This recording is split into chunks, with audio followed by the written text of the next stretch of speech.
Terwyl ons net so staan, kom ons buig ons hoofde. Ons wonderlike Vader, dankie dat ons aan U al die lof en die eer en die aanbidding kan bring. Want Vader Jahwe, die getuienis van ons harte is dat uit U en deur U en tot U is alle dinge. En dit wat ons gesien, ook die liedere wat ons luister het, is daardie erkenning, Vader Jahwe, U is die God, U is die een wat handel, U is die een wat optree. En U genade oor ons is so groot en ons kan net in kleinheid so saamkom en laag voor U buig en erken, Vader Jahwe, wat 'n voorreg om aan U te behoort. Wat 'n genade om U liefde en U goedheid te mag ontvang. En daarom ook wanneer ons so saamkom om ons gelofte aan U te betaal, dan is die gebed van ons hart, Vader Jahwe, word U in ons midde ook vanmôre verheerlik. Ons bid dit in Yeshua se naam alleen. Amen. U kan gerus sit. Hartlike goeiemôre aan een en aan elkeen. Wat 'n voorreg dat ons aan Jahwe die eer kan bring en kan dankie sê vir sy wonder genade. Nou gaan ek eers vra voordat ons na ons teksgedeelte toe lees, wie van julle weet watter teks het, dit was eerstens, daar was 2 geestelike leiers in die volk gewees, kan ek eers vra, watter geestelike leier het die gelofte geskryf? Sarel sal hier goeie werk, watter een het die dankdiens die maandag gelei? Goeie werk julle jongens, Erasmus. Hulle sou vir die res van hulle lewe getrou die gelofte herdenk het. En die een teks wat albei van hulle by elke geloftefees sou gelees het, was die teksgedeelte wat Erasmus Smit gebruik het, die 17de die maandagoggend. En dis Psalm 118. Kom ons blaai saam soontoe, as ons teksgedeelte vir vanmôre. En geliefdes, u sal sien dat Psalm 118 is eintlik in werklikheid daardie pragtige psalme van Yeshua se eie stryd, Yeshua se oorwinning en hierdie menigte van vyande wat hom omsingel met een doel om Yeshua dood te maak. Maar wat treffend is, dit word ook vir die trekkers hulle anker van bloedrivier. En daarom, een ding wat ons moet onthou aan die begin van die boodskap vanmôre is, dat maak nie saak watter beproewing jy deurgaan nie. Elke beproewing, elke loutering wat ek en jy deurgaan, is 'n beeld van die loutering van Yeshua. Elke stryd wat ek en jy stry, is 'n beeld van die stryd wat Yeshua gestry het. En daarom ons lewens kan ons daai stryd stry, maak nie saak hoe tyd dit is nie. En as ek nou daar agter begin JP by julle, maak nie saak wat se geestelike stryd ek stry nie. Ek kan daai stryd stry omdat hy wat voor my gestry het oorwin. En dis ons getuienis. En daarom kan ek en jy, en daarom kon die trekkers so mooi na hierdie stryd van Yeshua kyk en hulle kon dit op hulle self aan toepassing maak. Kom ons lees saam daar Psalm 118. Loof Jahwe want hy is goed, want sy goedertierendheid is tot in ewigheid. Laat Israel dan sê dat sy goedertierendheid tot in ewigheid is. Laat die huis van Aaron dan sê dat sy goedertierendheid tot in ewigheid is. Laat die wat Jahwe vrees dan sê dat sy goedertierendheid tot in ewigheid is. Uit die benoudheid het ek Jahwe aangeroep. Jahwe het my verhoor in die ruimte. Jahwe is vir my, ek sal nie vrees nie. Wat kan 'n mens my doen? Jahwe is vir my as my helper, so sal ek dan neersien op die wat my haat. Dit is beter om by Jahwe te skuil as om op mense te vertrou. Dit is beter om by Jahwe te skuil as om op edeles te vertrou. Al die heidene het my omsingel. Dit is in die naam van Jahwe dat ek hulle stikkend gekap het. Hulle het my omsingel, ja, omsingel, dit is in die naam van Jahwe dat ek hulle stikkend gekap het. Hulle het my omsingel soos bye. Hulle is uitgeblus soos 'n doringtak vuur, dit is in u naam van Jahwe dat ek hulle stikkend gekap het. Jy het my hart gestamp om my te laat val, maar Jahwe het my gehelp. Jahwe is my sterkte en my psalm. En hy het my tot heil geword, 'n stem van gejubel en van heil is in die tente van die regverdiges. Die regterhand van Jahwe doen kragtige dade. Die regterhand van Jahwe verhef, die regterhand van Jahwe doen kragtige dade. Ek sal nie sterwe nie, maar lewe en die werke van Jahwe vertel. Jahwe het my hart gekastei, maar my aan die dood nie oorgegee nie. Maak oop vir my die poorte van geregtigheid. Ek wil daardeur ingaan. Ek wil Jahwe loof. Dit is die poorte van Jahwe. Regverdiges mag daardeur ingaan. Ek wil U loof, omdat U my verhoor het en my tot heil geword het. En dan hierdie pragtige getuienis van Joshua, die steen wat die bouers verwerp het, die hoeksteen geword. Dit het van Jahwe gekom. Dit is wonderbaar in ons oë. Dit is die dag wat Jahwe gemaak het. Laat ons daaroor juig en bly wees. Ag Jahwe gee tog heil, ag Jahwe gee tog voorspoed. Geseënd is hy wat kom in die naam van Jahwe. Ons seën julle uit die huis van Jahwe. Jahwe is God. En hy het vir ons lig gegee. Bind die feesoffer met toue tot by die horings van die altaar. U is my God en ek wil U loof om my God. Ek wil U verhoog. Loof Jahwe want hy is goed, want sy goedertierendheid is tot in ewigheid. Amen. Geliefdes, wanneer hierdie psalm die anker word van die trekkers, dan weet ons dat hierdie pragtige psalm, wanneer hy sê, julle kan onthou, wanneer Joshua daar in heerlikheid, of wanneer hy daar inkom en hierdie skare saam met hom met die intog in Jerusalem, dan sing hulle geseënd is hy wat kom in die naam van Jahwe, Hosanna vir die seun van Dawid, presies hierdie psalm. En dan daardie lied wat ons so goed ken, dit is die dag deur Jahwe gemaak.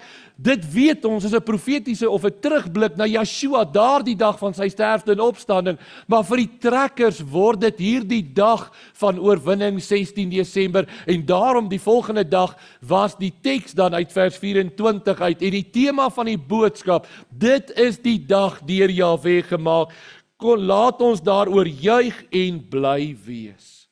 Geliefdes, dis met hierdie agtergrond moet die boodskap beginne.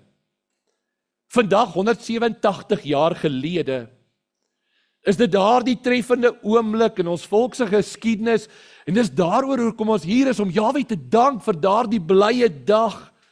Geliefdes, eers was dit enkele trekkers, enkele geselskappe, klein groepies, 40 in 'n trek, wat uit die Kaapkolonie uittrek, maar daardie stroom sou so groot word, dat dit later duisende families sou gewees het, wat die binneland ingetrek het.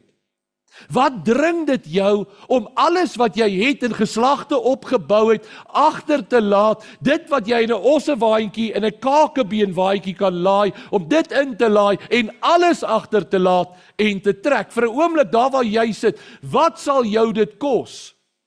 Om môre jou huis alles te sluit en nie oor die see te gaan waar jy 'n werk het en 'n toekoms en daar's 'n beskawing nie.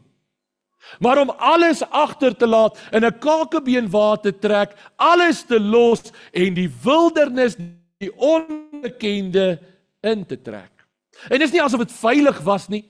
Malaria was daar die stille dood, die helfte van die Trigard trek wat sterf van malaria. Die tsetse-vlee wat troppe vee in een dag kon laat uitsterf het, hierdie geweldige, dan praat ons nie eers van die natuurlike gevare van daai tyd, as ons vandag, wil ek sê, Kruger Wildtuin toe gaan, dan sien ons leeu's en die olifante. Julle moes gesien het hoe die binneland gelyk het, hoe die trekkers daar ingetrek het. Net om dit te onthou, julle jonges, hoeveel leeu's het Paul Kruger geskiet in sy leeftyd? 250 leeu's wat hy in sy leeftyd geskiet het. Die binneland het gewemel van hierdie diere. En asof dit nie alles genoeg was nie, het jy die Xhosas gekry aan die suide en die Oos-Kaap gekry, jy het die Sotos gekry, jy het daarmee saam, om nie eers te praat van wanneer ons in Natal kom, die Zulus nie, die Matabelas, die Griekwas, die Tswanas, alles die binneland, en skielik wanneer die trekkers hier ingaan, kom hulle hierdie onseker wêreld in met een anker. Nie die vertroue op hulle self nie, nie die krag in hulle self nie, maar vir 'n oomblik vra, wat dring dit jou om alles te los, dag kos om uit jou huis uit te gaan, jou voordeur te sluit. Ek wil sê nie eers dit wat jy in jou kar kry nie, ek wil sê die kleinste karretjie wat jy vandag aan kan dink, dis wat jy kan saamvat. Geliefdes, en jy weet dat vele van jou wat hier wegtrek met hulle lewens gaan betaal. Vir 'n oomblik keer ons terug in die geskiedenis. En ons verhaal vanmôre begin by Shaka se sterfte. Wanneer Shaka daar staan en sy 2 halfbroers, een van hulle Dingaan en sy een Induna, hom verraderlik van agter doodsteek, dan uiter hy hierdie profetiese woorde wanneer hy sê: "Julle kinders van slange, julle vermoor my vir hierdie land. Julle dink julle sal hierdie land regeer, julle sal nie hierdie land regeer nie, die swaalkies sal hierdie land regeer." Verwysende na die trekkers soos hulle gekom het oor die see. Hierdie woorde van Shaka sou waar geword het. En dit kan wees dat dit bygedra het tot Dingaan se vrees vir die trekkers en sy onsekerheid, sodat hy op 'n verraderlike wyse, soos ons almal ken, Pieter Retief en sy 66 manne daar by Umkhonto op 'n verraderlike wyse vermoor en doodmaak, en hulle daar by Kopie aan die oorgang KwaMatiwami, hulle letterlik die hartseer deel is. Wanneer Pretorius hulle later daar by KwaMatiwami kom, dit was op 6 Februarie gewees, wanneer hulle daar kom na die Bloedrivier, nadat hulle by Umkhonto kom, dis in die einde van Desember, 'n jaar later, dan vind hulle nie een skedel wat heel is nie. Van al daai 67 manne, skryf hulle het nie een skedel gevind wat heel is nie. Die verraderlike wyse wat daar plaasgevind het. En asof dit nie genoeg is nie. En wanneer ons dit hanteer, wil ek vanmôre die fokus lê op die aanslag teen die trekkers. Want van daar af, julle kan onthou, die 17de Februarie is daar die duisende magte wat aankom daar by die voet van die Drakensberge, by die trekkers wat daar was, Bloukrans, Wenen en Moordspruit, en waar hulle 241, die mans uitgesluit, 241 vrouens en kinders op die wreedste wyse vermoor en in sekere gevalle letterlik afslag. Maar geliefdes, die fokus wat ek wil plaas vanmôre is die aanslag. Moenie na die vyand kyk nie, die vyand is sekondêr. Die aanslag wat daar was, dit was die fokus, die geweldige aanval wat daar was op die trekkers, dit as agtergrond. Hierdie bloedbad sou egter gelei het tot die val van Dingaan. En hy sou kort daarna, na Bloedrivier, sou hy vervolg geword het, oor die Pongola getrek het, gevlug het, die Lebombo-berge in Swaziland in, en daar sou hy deur 'n Swazi Induna doodgemaak word, sy skaal sou uitgesny geword het, juis so om te verseker volgens hulle geloof, dat hy nie sou terugkeer nie. En in die midde van hierdie storm en gebeurlikhede, is die slag van Bloedrivier daar die een anker, wat staande bly teen hierdie geweldige aanslag, hierdie Rubicon oomblik vir ons in Suid-Afrika. So ek vanmôre moet vra, wie was die magtigste militêre mag aan die suidpunt van Afrika in die 30s gewees, 1838, 35, van einde van die 1700s af, in Shaka se tyd, tot Shaka later dood is, tot Dingaan oorgevat het, was die Zulus die magtigste militêre mag in die suidpunt van Afrika. En daardie mag word verslaan deur 'n enkele trekkerlaar, 'n enkele groepie daardie trekkers wat daardie slag afslaan. Dit alles het Suid-Afrika onherroepelik verander. Van daai moment af het die binneland 'n totaal ander gestalte aangeneem.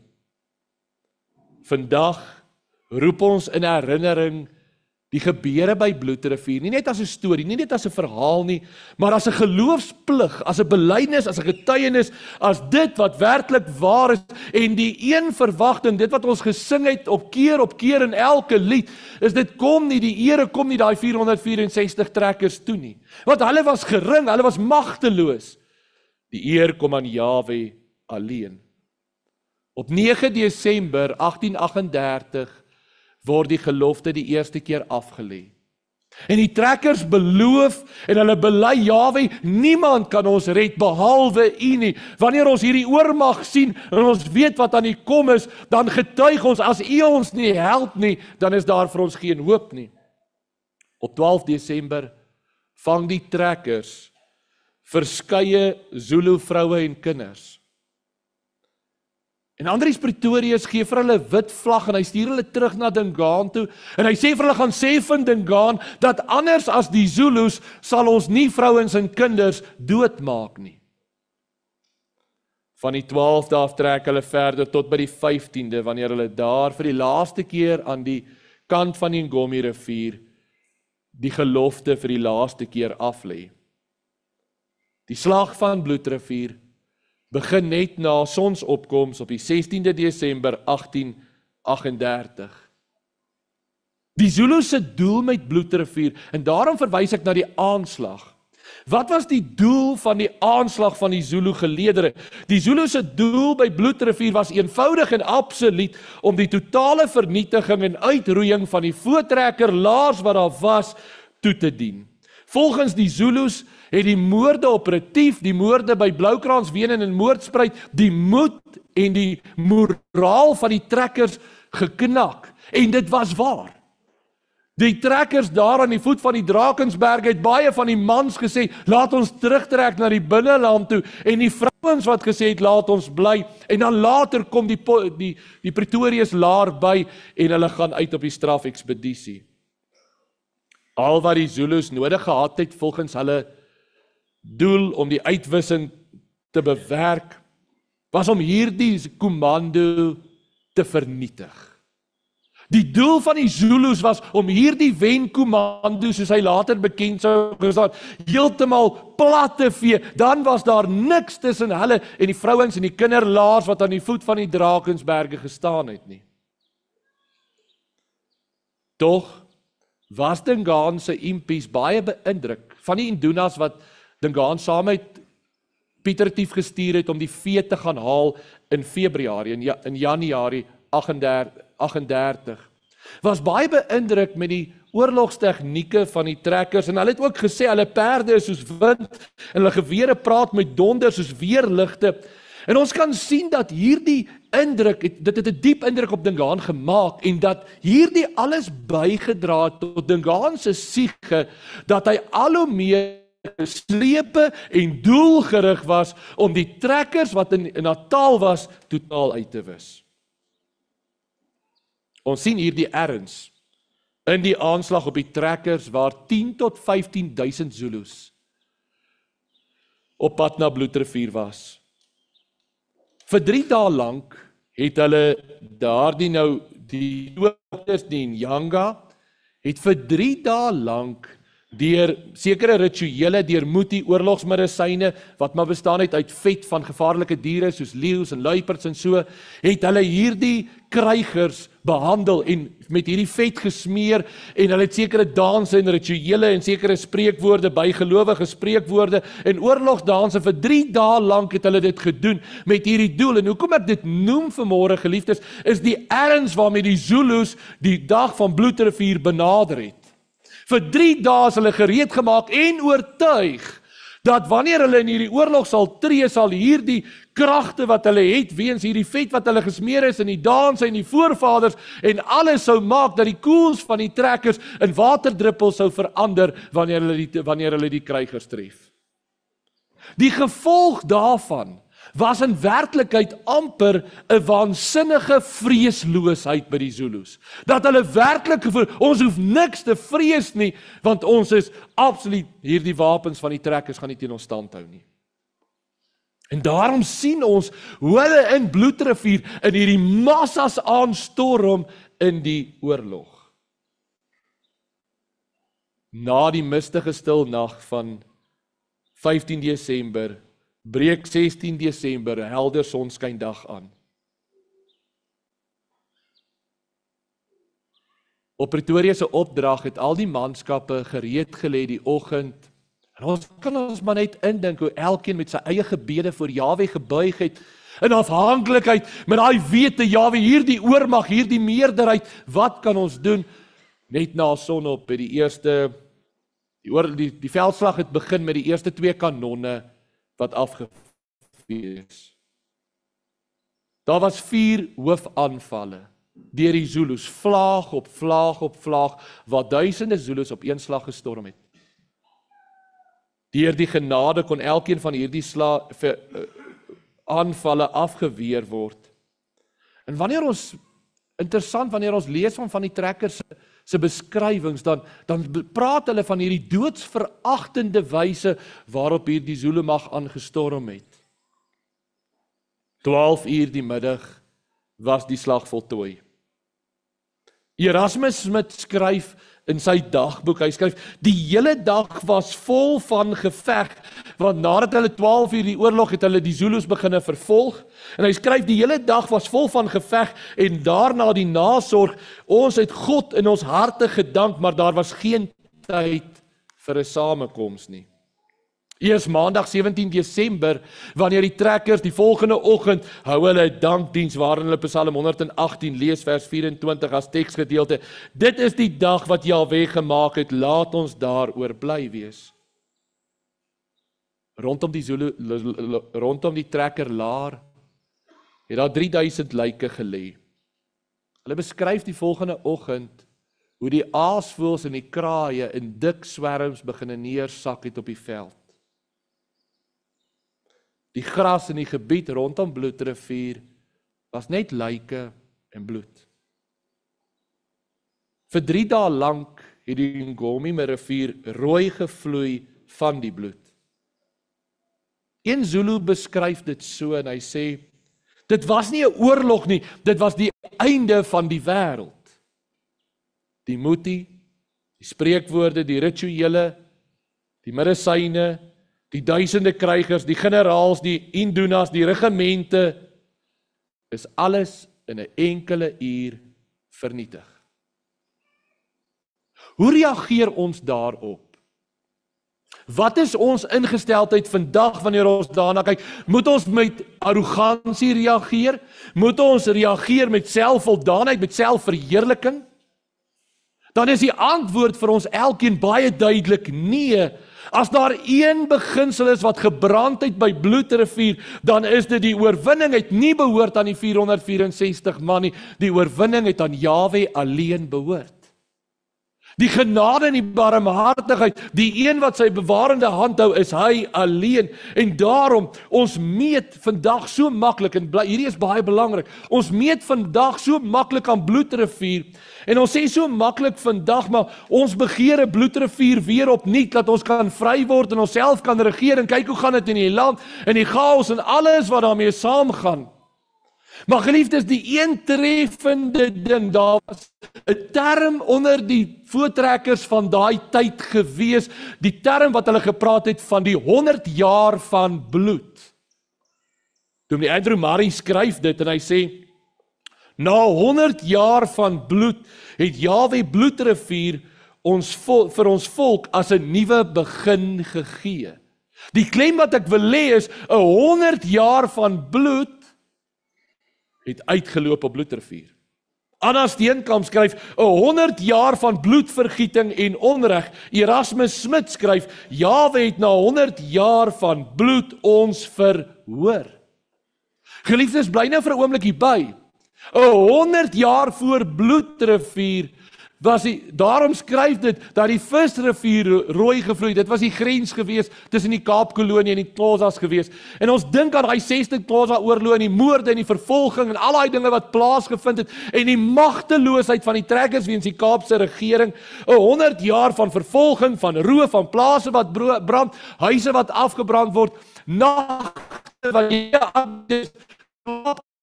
maar jy moes waak, dit was stryd op stryd op stryd, en tog is dit niks niets nie. Hoe lank was Israel en Egipte slawe gewees? 400 jaar om te kan uittrek. Hoe lank moes hulle in die woestyn getrek het voor hulle in die beloofde land kon intrek? 40 jaar. Hoe lank was daar stilte tussen Maleagi voor die koms van die Messia, die afwagting? 400 jaar van stilte. Geliefdes, om te wag en om deur 'n tyd van beproewing te gaan en loutering en sweet en bloed en trane is nie vreemd vir die woord van Jahwe nie. En dis 'n vraag wat ons kan vra, maar wat laat jou volhard in daai tyd van onseker, in daai 400 jaar van stilte? Wat laat jou volhard in 100 jaar van bloed en waar jy letterlik agteruit gaan? Die trekkers moes vir 100 jaar wag totdat die wonderdag van Bloedrivier. En nou kom ons by die kern van die boodskap vanmôre. Wat dra jou vir 100 jaar om getrou te wees? Te midde van roof, te midde van plundering, te midde van jy sien geen uitkoms, geen hoop, geen verwagting nie. Geliefdes, dan kom ons by die hartklop van ons volk. Wat is dit wat ons volk vashou? Wat is nie ons omstandighede nie? Dis nie ons eie krag nie, dis nie ons eie vermoë nie, want as dit daarop gebaseerd was, dan het elkeen van ons al geswoeg en geswak en ons knie het geswik in onsself, want ons is nietig. Die hartklop van ons volk, dit wat 'n volk 100 jaar lank krag gee in ontbering en skandes en skades en vervolginge, die hartklop van 'n volk se verlede is ons bestaan in. En daarom, geliefdes, kan ek dit nie vanmôre genoeg sê nie. Ons vertroue en die voortrekkers vertroue, ons staan vandag en in die verlede in ons aanbidding van Jahwe. Ons staan nie in die vertroue op ons voorvaders nie. Ons staan nie in die aanbidding van hout en klip of in die aanbidding van kennis en wetenskap. Ons staan nie in die aanbidding van onsself nie. Ons staan nie in die aanbidding aan enigiets anders nie, behalwe die God van hemel en aarde en die pad wat hy met ons na sy alwetendheid stap. Daarom die kern van Bloedrivier was nie die 464 man se weerbaarheid nie, maar Jahwe se genade en die buiging voor die God van hemel en aarde. Bloedrivier is die uitroep daarvan. En vir 'n oomblik wil ek hier maar daardie oggend, wanneer geharde voortrekkers wat vir 3 jaar uitvoer en ontbering, en ons hulle sien daar in die laar, dan is dit hierdie boerekryger wat sy hoed afhaal, op sy knieë gaan en sê, Jahwe, net U kan help. Dis die karakter van ons volk. Dit is wat elkeen van ons, dis ons diepste wese, nie ons eie krag nie, nie ons vermoë nie, nie ons vertroue nie, maar daai buiging voor die God van hemel en aarde. Dit, geliefdes, wanneer daardie woorde van 2 Kronieke 14, kom ons blaai saam soontoe. Kom ons lees dit saam, 2 Kronieke 14 vers 11. Daardie is ons belydenis, dis ons woorde.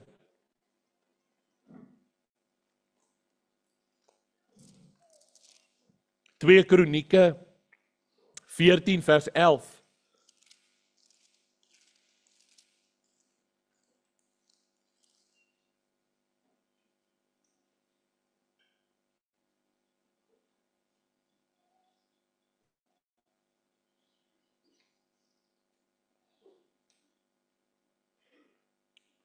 En Asa het Jahwe sy God aangeroep en gesê, Jahwe, niemand kan help soos U tussen die magtige en die kragtelose nie.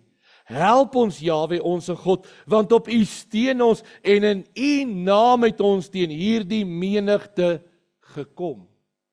Geliefdes, tot sover lees ons saam, want ons moet onthou, die vyande van Jahwe se kinders is altyd in 'n oormag. Die aanslag is altyd in 'n oormag. Hoekom? Sodat ek en jy kan leer, ons vertrou nie op ons vlees nie, ons vertrou nie op my en jou arm nie, ons vertrou op Jahwe alleen. Hy is die een wat ons vashou. Dit is die beginsel van ons volk deur al die geskiedenis. Dit is ons identiteit, daai vertroue op Jahwe. Dit is ons getuienis vandag ook, is dat ons vertrou op niks anders, Jahwe alleen. En dit gaan terug van die apostels af, van die Waldense af, die geweldige vervolgings, hoe hulle in grotte vasgekeer is, doodgebrand is, versmoor is, op die wreedste wyse vervolg is, deur al die eeue, die Hugenote, wat al hulle besittings verbeur het, maar met een ding getrek het, met die woord van Jahwe, om te sê, terwille van hierdie vertroue, sal ons bly volhard. Dit is die agtergrond waaruit ons volk kom, en dis die enigste hoop, die enigste krag, wat u en ek het, is in hom. As ek vanmôre vir u moet vra,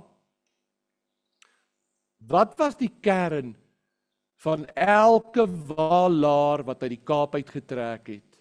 Wat was die een belangrikste oomblik wanneer hulle daar in die veld laar opgeslaan het en die kinders bymekaar gemaak het en die Statenbybel oopgemaak het en die woord van Jahwe gelees het en lofsange gesing het daar in die veld? Dit was die anker van ons volk. Dit was die hoop. Môre vir elkeen van ons vra, wat is die hoop van jou huisgesin?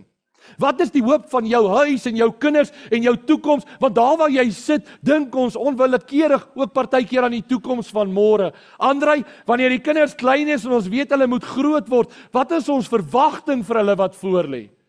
Wat kyk ons, die van ons wat ouer is en jy kyk na jou kleinkinders en jy wonder, wat lê vir ons voor? Wat gaan gebeur oor 20, 30 jaar? En jy kyk na die wêreld en dan is daar een beginsel wat van die begin van ons volk se bestaan af bly, ons buiging voor Jahwe. Ons het net bestaansreg. Ons het net 'n verwagting in die toekoms wanneer ons as huisgesinne, as individue, as volk voor Jahwe buig en erken uit en deurheen tot U is alle dinge. En daarom my vraag vanmôre aan elkeen van u, waar staan jy ten opsigte van daardie buiging voor Jahwe? Of is hierdie lewe te lekker, te maklik, te gemaklik, te genot en vreugde en allerhande na? Ons het nie tyd vir Jahwe nie. Daar's nie, ons is so besig met allerhande ander dinge. Geliefdes, dit wat ons volk se kern was om te volhard, om 'n oorblyfsel te bly staan, was daai buiging voor Jahwe. Die essensie van ons volkverhaal is nie ons grootheid nie, maar is Jahwe se handeling. Geliefdes, ek wil terugkom na daardie kosbare handeling. Vir 100 jaar was daar 'n geweldige beproewing in ons volk. En die uitkoms van Bloedrivier was so groot. Maar tog, geliefdes, roep ons dat die oorwinning behoort aan Jahwe alleen. Dink aan sy wonders wat hy gedoen het, o nageslag van Israel, sy uitverkorenes. Vertel dit van die geslag tot geslag, getuig, dis nie jy nie, dis hy. En leer die kinders, die krag lê nie in ons hande en ons arms nie, die krag lê in Jahwe se getrouheid. Psalm 50 vers 15, roep my aan in die dag van benoudheid, ek sal jou uitred, en jy moet my eer. Geliefdes, vanmôre, hoe lyk jou en my laar? Hoe lyk jou huis? Wanneer jy stil word in jou huis, is die woord van Jahwe en die wil van Jahwe die sentrale, die belangrikste beginsel? Is dit wat ons kinders leer? Is dit waarin ons tyd spandeer met ons kinders? Of is ons meer behep oor wat ons kinders in sport en allerhande ander dinge gaan doen, behalwe met Jahwe, behalwe in ons gehoorsaamheid en ons wandel en ons liefde vir Jahwe? Want dis waaroor alles gaan. Want maak nie saak wie die vyand is nie, of dit was die Katolieke in die tyd van die Waldense, of dit was die Zulus in die tyd van die Voortrekkers. Maak nie saak in watter era of dit die Assiriërs was in Oud-Israel. Dit maak nie saak wie die vyand is nie. Die fokus lê op onsself. Die fokus lê in ons huis, in my laar, buig ons voor Jahwe. En daarmee wil ek vanmôre ook vir elkeen van ons laat in ons huise en vra, hoe lyk jou huis? Want dis ons erfenis. Moenie ons erfenis prys gee nie. Moenie word soos hulle daar buite nie. Ons erfenis van die apostels af regdeur is ons wandel met Jahwe. Dis wat ons uniek maak. Wat het ons boere uniek gemaak in die groot trek van alles? Daai verbond met Jahwe, daai buiging met Jahwe. Maak seker jou hartklop is jou verhouding met Jahwe. Geliefdes, al weet ons nie wat môre inhou nie, tog het ons 'n wonderlike verwagting. Hoekom? Want ons bly aan hom vashou. Nie in onsself nie, maar ons hou aan hom vas, want hy is getrou. En in Bloedrivier verbond leer ons daardie getrouheid van Jahwe. Leef ons in 'n tyd waar baie mense eerder hulle besig hou met hulle self met hulle eie vermaak, met hulle eie tyd, met hulle eie genot, met hulle eie aanbidding, met hulle eie gemaklikheid. En Jahwe word gerangeer tot een vir wie ons nou en dan tyd het. Hoe lyk jou lewe? Weet julle wat treffend is? Ek wonder wat sou die invloed gewees het as elkeen van ons vanmôre in 1838 daar in die laar kon gewees het. Ek wonder wat sou jou denkproses gewees het wanneer jy daar in die laar is en jy besef, dis net Jahwe. Ons nadeel is vandag, soos ons hier sit, behalwe vir die van julle wat warm kry. Kan ek gou sien, wie kry warm? Dis 'n minderheid. Maar jy sit gemaklik daar. Jy sit baie gemaklik, jy het min bekommernisse. Ek wil sê, daar's een of twee se enigste bekommernis is wanneer maak Dominee nou klaar. Jy het geen bekommernisse daar waar jy nou sit nie. Jy's rustig en kalm. En dis partykeer die nadeel, ons is te gemaklik. Partykeer is dit nodig dat Jahwe ons juis deur 100 jaar van bloed vat, sodat ons kan buig voor hom en erken uit hom en deur hom en tot hom is alle dinge. En ek wil daarmee afsluit vanmôre en ek wil sê, as ons vanmôre saamkom om te herdenk Jahwe se getrouheid, dan doen ons dit met daardie een wete. Môre en oormôre en 100 jaar van nou af, as daar van die kindertjies is wat nou gebore is, wat dan nog leef, is daar net een beginsel wat geld. Ons buiging voor Jahwe. En daarom wil ek afsluit en vir elke huis vra, na aanleiding van vandag, gaan huis toe. Gaan jouself gisteraand daar by die kamp, praat oor, noem van die oproep dat ons as huis erns moet maak met ons stilte tye, as huisgesinde erns moet maak om Jahwe saam te dien, dan wil ek vanmôre daarby afsluit en sê, maak 'n voelname Jahwe. Is dit jou ingesteldheid? Want ons kan nie Bloedrivier herdenk en sê dit was deur Jahwe se genade en wegstap en Jahwe verwerp nie. Ek kan nie hier sit en sê, ja, die verlossing was deur Jahwe, maar ek het ook in my lewe nie, ek kan aangaan met my eie lewe nie. Dit moet ons roep tot 'n buiging voor Jahwe. Kom ons staan en bid ons saam.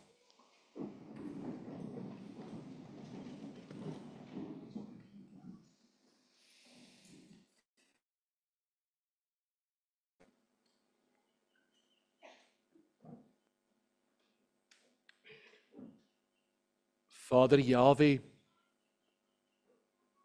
wanneer ons deur die eeue die geweldige aanval van die bose magte sien, wanneer ons daardie aanval op Yeshua self sien, en die listigheid waarmee geslag na geslag aangeval word, en ons weet dat al wat elkeen van ons standhou deur al die eeue, u uitverkorenes, Vader Jahwe, wat daardie oorblyfsel laat getrou bly, is net u alleen. En daarom wil ons kom vanmôre en laag buig en erken, nie aan ons die eer nie, niks aan onsself nie, aan u alleen al die eer. Maar Vader Jahwe, ons wil ook vra, wil u die een wees wat elkeen van ons help, om werklik in afhanklikheid met u te wandel. Dat ons werklik dit aan ons kinders en ons kindskinders sal vertel, die wonderdade van Jahwe, sodat dit vir hulle 'n werklikheid kan wees, dat hulle dit kan glo en kan weet dat ons dien die lewende God en dat hulle self, soos die Psalm so mooi sê, dat hulle sal opstaan om Jahwe te aanbid. Vader Jahwe, ons dank u vir u wondergenade in ons voorgeslagte se lewens. Aan u kom toe al die lof, al die eer en al die heerlikheid tot in alle ewigheid. Amen. Geliefdes, ek wil graag vra dat u die gelofte wat u by u het sal vat.